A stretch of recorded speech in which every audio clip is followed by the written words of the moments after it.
হাই everyone. আজি Sunday' বুলি অলপ ওলাই আহিছোঁ গধূলিকৈ, যিহেতু ৰাতিপুৱাৰ পৰা বাই কৈ আছিলে অলপ আজি গধূলিকৈ ওলাম বুলি। তো সেয়াই আহিলোঁ ডোচা হাউচলৈ। আৰু গধূলি হ'লেই কিবা এটা খাওঁ খাওঁ বুলি লাগিয়ে থাকে, আৰু আজিতো প্লাছ ছানডে'। চ' সেয়াই বাই ভণ্টি মিলি অলপ ওলাই আহিলোঁ গধূলিকৈ।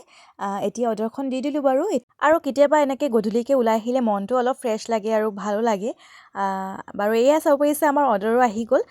ডোচা একদম গৰম গৰম, আৰু ৱেডাৰটো যিহেতু একদম ঠাণ্ডা হৈ আছে, যিহেতু ৰাতিপুৱাৰ পৰা বৰষুণ দিয়ে আছিলে, তো ৱেডাৰটো একদম ঠাণ্ডা হৈ আছে, একদম ঠাণ্ডা ঠাণ্ডা বতৰ, আৰু এনেকৈ গৰম গৰম মানে ডোচা আৰু চাম্বাৰ খাবলৈ মজাই লাগে। তো সেয়াই এতিয়া খাই লৈছোঁ গৰম গৰম। ঠাণ্ডা হৈ গ'লে ভাল নালাগে বাৰু। চাম্বাৰটো যিহেতু মানে গৰম খায়ে ভাল লাগে, আৰু ডোচাটোতো ভালেই লাগেই বাৰু। মোৰ অল টাইম ফেভৰেট হৈ গৈছে এতিয়া। মই যেতিয়াৰ পৰা ফাৰ্ষ্ট টাইম খাইছিলোঁ, মই শ্বেয়াৰ কৰিছিলোঁ ব্লগটো, মোৰ লগৰজনীৰ বাৰ্থডে আছিলে তেতিয়া খাইছিলোঁ। ইমানেই বেছি ভাল লাগিলে যে মই ইয়াত আহিলে ডোচা খামেই খাম তেনেকৈ। আৰু এইপিনে আমাৰ য়েল্ল' কালাৰ চাটনিটো ইমানেই বেছি ভাল লাগিলে যে আমি আকৌ এবাৰ ল'লোঁ। এইটো মানে ডোচাৰ লগত খাবলৈ বহুতেই বেছি টেষ্টি লাগে, আৰু যিহেতু মানে অলপ জ্বলা খাই ভাল পাওঁ, তো এইটো অলপ জ্বলা জ্বলা লাগে, তো সেইটো কাৰণে মজা লাগে একদম খাই মেলি। চ' এইপিনে মোৰ খোৱাটো অলমষ্ট শেষ হৈ গৈছে। তো গাইজ আজিলৈ ব্লগটো ইয়াতে থৈছোঁ। যদি ভাল লাগি থাকে প্লিজ লাইক এটা কৰিব। Bye bye.